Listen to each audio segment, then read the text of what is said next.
This is CPM Calculus, Chapter 4, number 128. So write a complete set of approach statements for the following functions. Also name any end behavior functions. Okay, so let's look at A.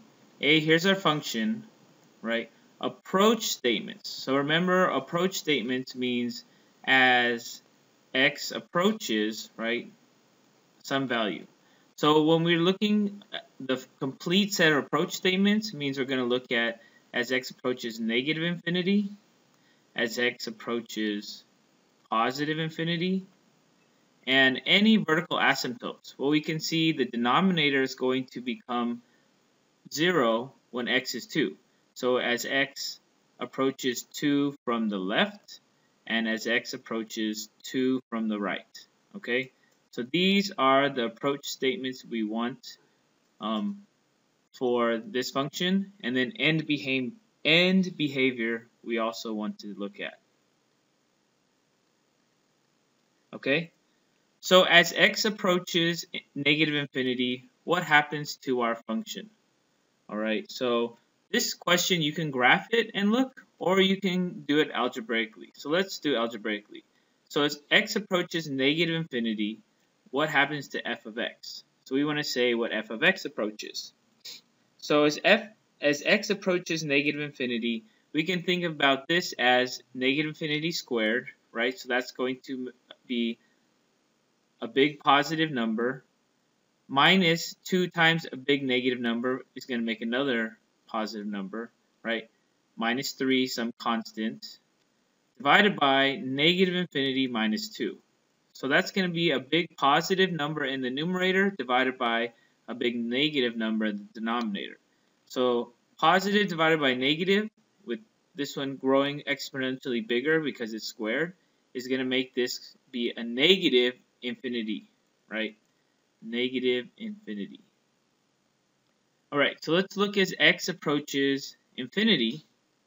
We're going to have infinity here, right? Minus 2 times infinity minus 3.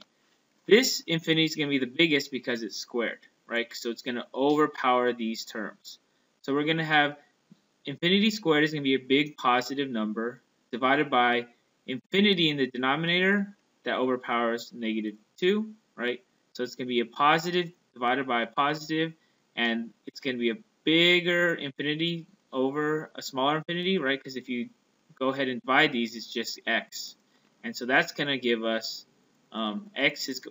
f of x approaching positive infinity. So the way you read these so far is as x approaches negative infinity, f of x is approaching negative infinity. As x is approaching positive infinity, f of x is approaching positive infinity. Alright, so here we have as x approaches 2 from the left, right? This means from the left and also from the right. So from the left, we know here's our number line. Here's 2. From the left, we're approaching 2 from the left side, right? So this might be 1 here. So we're starting at like here's 0. We're going from negative infinity, 0, 1, 2, right? So what is happening to our function? Well, we know that in the denominator, right? If we're a little less than 2, right? We're going to be, this could be like 1 or 1.999. That's going to make this number negative, right? We're going to have a negative number in the denominator. And the numerator, we're going to have a small number, right? Because negative, like 1.99, for example, squared is going to be a positive value, right?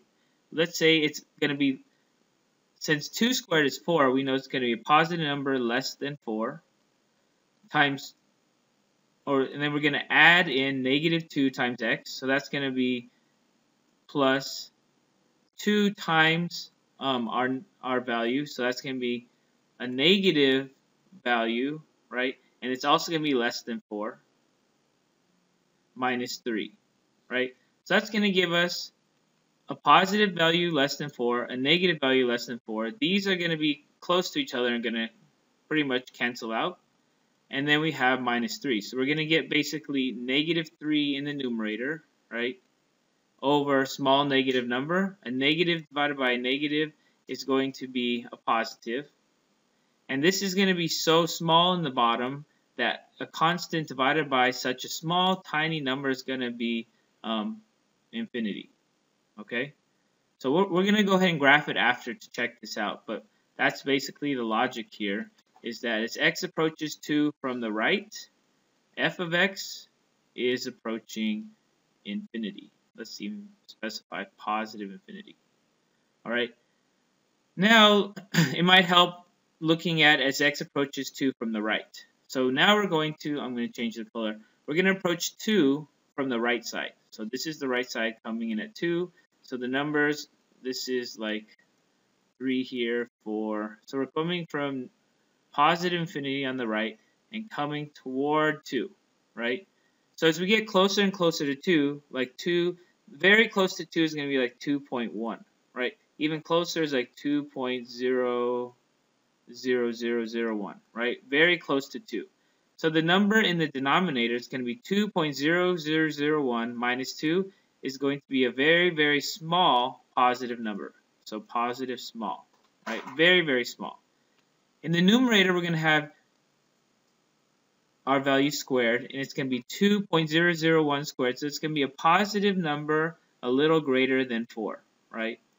Here again, we're going to be negative 2 times a number like 2.001. It's going to be, again, a negative number greater than 4, and then minus 3, right? These, again, are going to be relatively close to each other, so we can just count them for the sake as canceling out, because we have a negative 3 here that's going to be so much bigger than the difference between these two. So it's going to be negative 3 divided by a really, really tiny, small positive number. So negative 3 divided by an infinitely small positive number is going to give us negative infinity. Okay, we're going to look at this in the graph in a second. So let's go ahead and write this. Let me erase all this here. So as x approaches 2 from the right, f of x is approaching negative infinity. So let's go ahead and bring out our calculator and let's graph our f of x that we're given. So it's just going to be, I'm going to put the numerator in parentheses, x squared minus 2x minus 3 divided by x minus 2. Alright, and let's go ahead and graph this. Alright, so we're going to see here, here's our x-axis and our y-axis. As x is approaching negative infinity, that's where we're starting with, right? As x is approaching negative infinity, our graph is going down to the left. So f of x is also approaching negative infinity, right? Because we're going down, down, down, down, down. Alright? As x approaches positive infinity, you can see on the graph, we're going to the right, right, right, right. It keeps going up, up, up, higher and higher. So f of x is approaching positive infinity. Here is 2. As we're approaching 2 from the left side, you can see we're going up, up, up, up, up toward the asymptote, right? The asymptote that x is equal to 2. We're going up to positive infinity. And as we're approaching 2 from the right side, we're going down, down, down, down, down to negative infinity on the right side of 2. So this is how we can see it graphically, right? We could even sketch the graph here. Here we know it's 2, and our graph kind of looks something like this. Right, something like this. Doesn't cross 0, 0.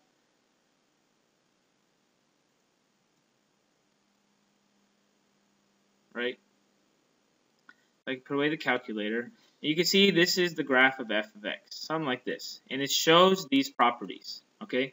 So again, the approach statements, we always want to include plus and minus infinity, and then also where there might be a vertical asymptote looking at the zeros in the denominator. Finally, end behavior.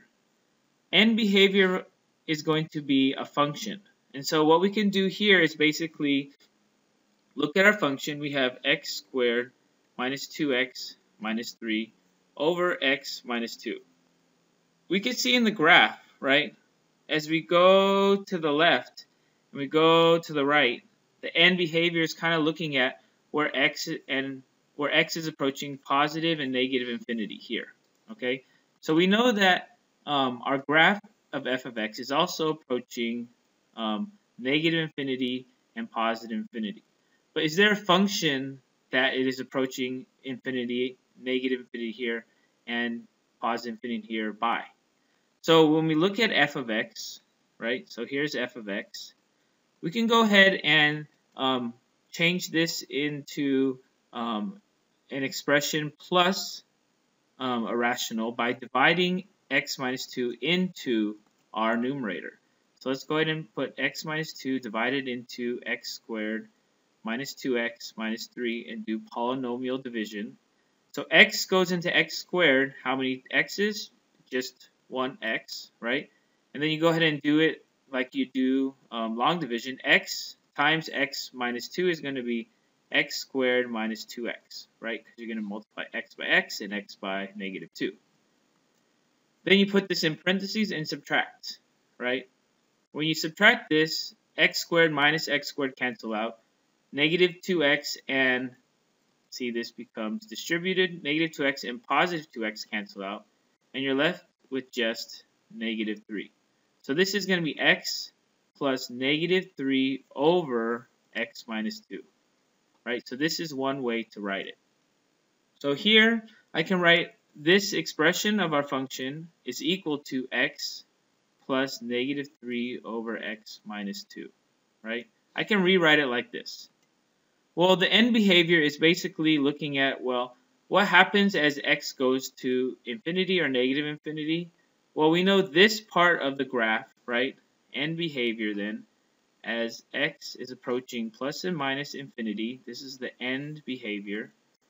What's happening to our function? Well, given this representation, we can see that negative 3 over a really big number, right? F of x is becoming negative 3 over a really big number, which is going to become 0. It's going to be x plus 0. This x is going to be infinity, right? It's going towards infinity. But this term is going towards 0. So we can go ahead and say that the function that of our end behavior is going to be f of x is equal to x. All right?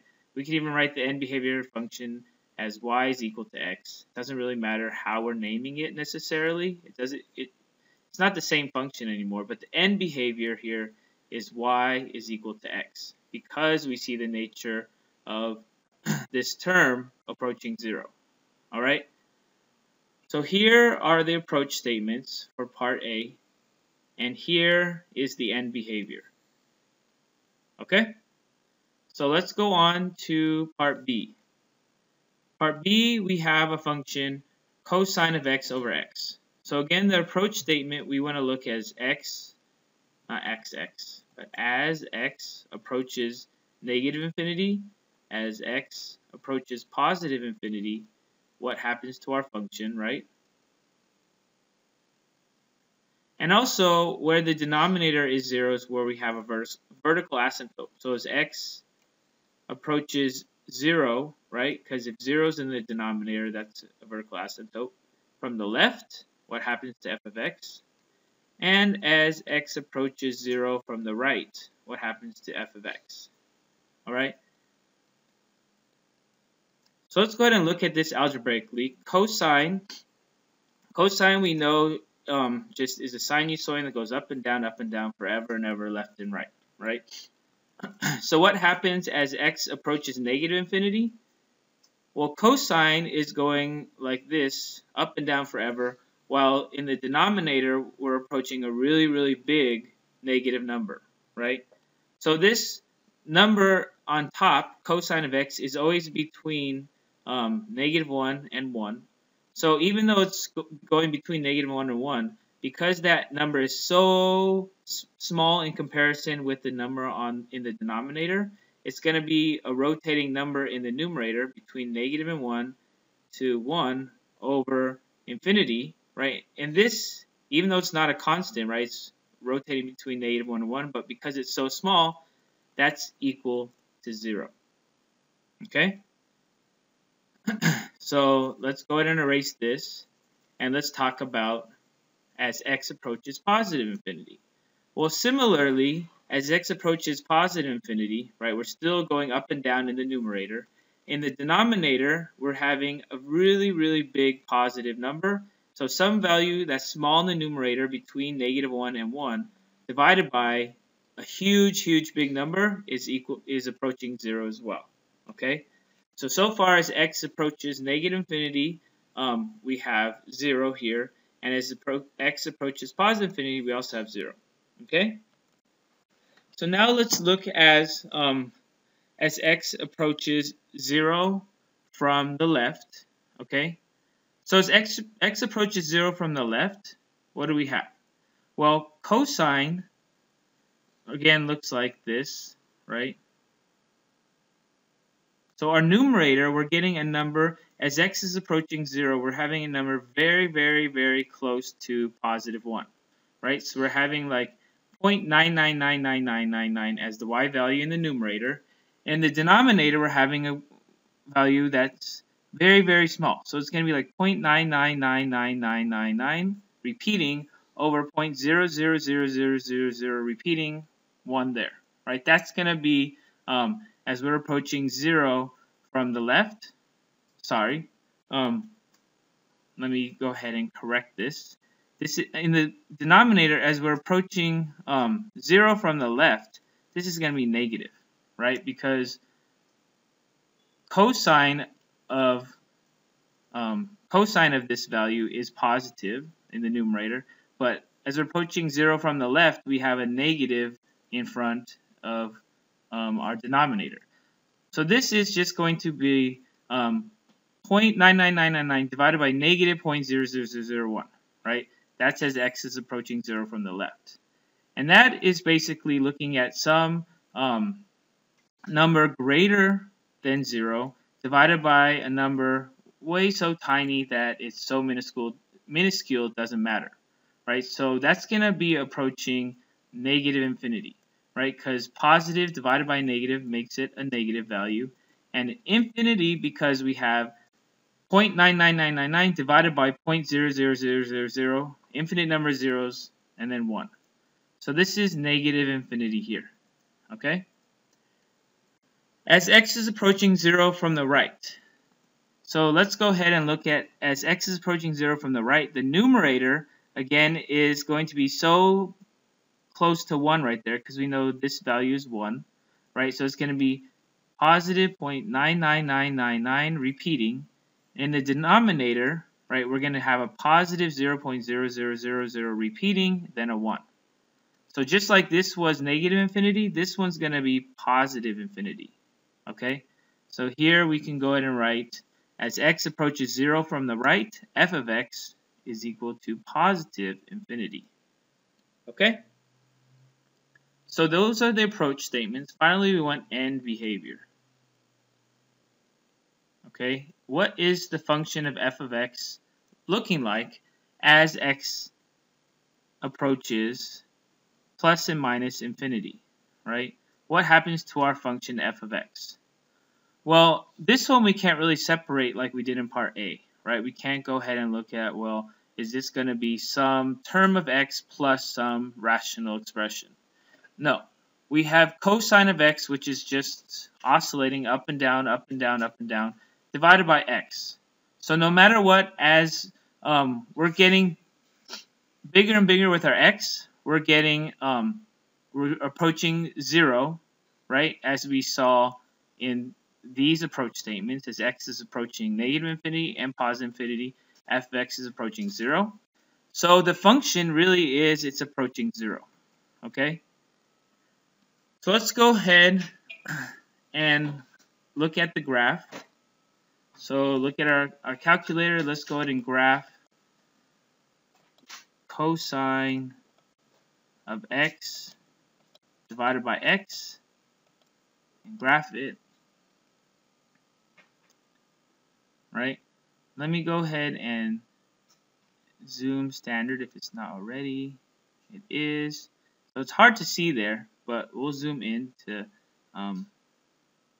zoom in, see a little better. There we go.